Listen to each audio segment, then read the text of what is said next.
leader naturel wax nga ko léegi di Sadio Mané gis nañ ni que critique yi commencé waat na ci moom même dem maa ngi gis benn sortie bi muy def muy wax ni que mais lan ngeen bëgg Sadio nee na lan ngeen bëgg ah ñu gagné ñëpp match la gars yi dañuy fubal ñuy gagné ñu leen di gagné ah donc nee na il a encore beaucoup plus besoin de soutien que de critique nee na moom gars yi nañ bàyyi gars yi moom nañ ko critiquer nee na moom yàgg naa dégg ay critiques yi dérangé wu ko moom li mu bëgg mooy ambiance bi am ci groupe bi. buñ ko déstabiliser nañu préféré moom lépp nañ ko yàq dañu bàyyi li nga xamante ni moom mooy équipe bi déjà jàngat boobu noonu en tant que leader ci le fait que nga pare pour boo nekkee ak say njaboot wala nga nekk ak say rakk nga pare pour ne que coow li na ñëw ci man ma préféré yéen ngeen nekk ci jàmm na nga jàngat loolu beneen bi ki des mooy performance am ci ñaari match yi aussi gis nañ ni que Sadio dafa mel ni que dafa wàcc tuuti ci niveau. waaw loolu moom déjà dañ ko rafetlu parce que c'est un leader. wane na ni moom mooy leaderu équipe bi. donc l'entraîneur et le capitaine et les joueurs comme ça dañuy bëgg. lépp loo xam ne critique la wala loo xam ne mën na jeter équipe bi moom ñu ñëw endossé wu ko. parce que attan nañ ko. waaw attan nañ ko ñoo gën a xeex contre cette kii médiatique là nga xam ne vraiment da leen di sonal. donc Sadio Mané loolu yàgg na si. mais nag Sadio bi daan critique bu njëkk di ko sonal. c'était un Sadio boo xam ne c'est un Sadio boo xam dafa pare ci côté yëpp. c'est un Sadio boo xam ne il était intenable en classe. dañ doon posé question lan moo tax. mu def loolu fii. donc on n'avait pas trouvé la bonne formule pour exploiter li nekk ci moom. c'est différent d'aujourd'hui nag nga xam ne Sadio Mané. il commence à prendre de l'âge aussi. yi muy def équipe nationale aussi c'est un peu pareil. ak parce que def à l'ESCAF. donc gëm nañ ni niveau wàcc na. Sadio bi nekkoon Liverpool en 2019 ba 2022 bokkut ak Sadio bi. est-ce que c'est pas lié à l'âge. bien sûr âge moom la ngi ci loolu moom dañ koy nangu. surtout que day jouer poste boo xamante ni. c'est un poste très exigeant. waaw di daw. di ñëwaat di fattaat la couloir bi. te joueur boo rombee sa ay 30 ans 32 33 da ngay perte sa explosivité.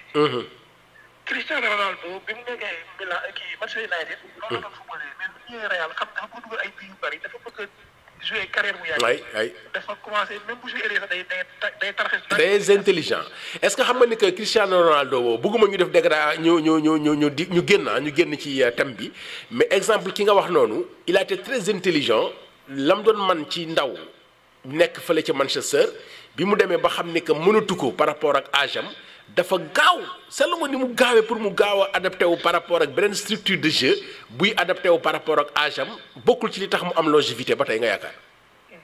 bien sûr moom kéwul sax moom xaarul dañuy commencé di réadapté jeu sax boobu taxul sax. mu jëm mag noonu.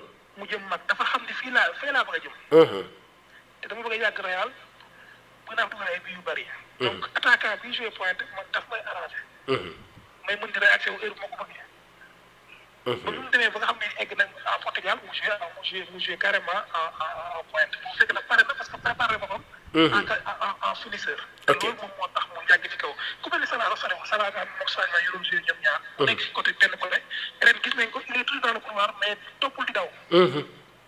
parce que mënatu ko. dafay réduire énergie bi ak effort yi lépp mu àggalee ko ci xel ak ruse intelligence expérience. latéral bi su ñëwee day sóobu ci espace yi. moom mu ñëw réaction dugg ci biir. ok soit la passe. mu dugal bi Sadio nag loolu dama koy xaar ci côté boobu. réinventé boppam. parce que Sadio gis nañ ko fii bu mu nekkee ndaw bi mu nekkee mu joué en pointe. oui bi ñu amee seen quatre attaquants yooyu xamuñu ko def moom lañ sacrifié woon joué ko en pointe mu dugal bi yu bari. kon man gëm naa ni si l'entraîneur exploité na loolu. même bu joué côté couloir sax da koy permettre mu am genre électron libre boo xam ne day mën di dugg si biir ak si ko neexee. parce que mënut a perte qualité de finisseur. voilà mais problème moom mooy est-ce que bu ñëwee di dribbler benn ñaar ñetti joueurs dugg si biir est-ce que dina am lucidité wala physiquement dina mën a tenir pour mën a def passe wala pour dugal. loolu mooy posé problème avec son âge. voilà léegi nag entraîneur dafa war a dimbali. dimbali gi moom mooy quelques conditions yi mën a defee match yu baax mais aussi bu ko mënee génnee. da ko génne effectivement.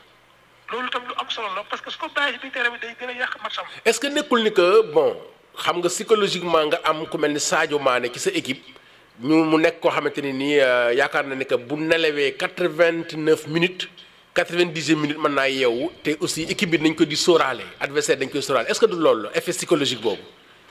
boobu day fekk nekk joueur bu nga xamante ni da lay leer ni kii mën na jël bal bi fii ci benn exploit individuel dem dugal bal bi ñëw toog. est-ce que am nañ ko ba tey. loolu c'est une question. ok ki ñu yor nii dama jàpp ni saa yu bi ñu yor nii dafa nekk équipe joueur boo xamante ni dañ ko war a jàppale ci biir terrain bi. maa war nañ koo sëf yëpp. dëgg la. mu ngi mel ni le Messi du dernier mondial. ay. bu ko Argentin yi sëfoon lépp du gagné. ay. mais dañ ko wutal ay dawkat. ay. wutal ko dugalkat ci kanam. su dugalul kooku dugal. moom bu créé les espaces rek gars yi ñoo dugal. c'est-à-dire il faut créer les espaces parce que il faut attirer le bloc il faut attirer beaucoup d'adversaires.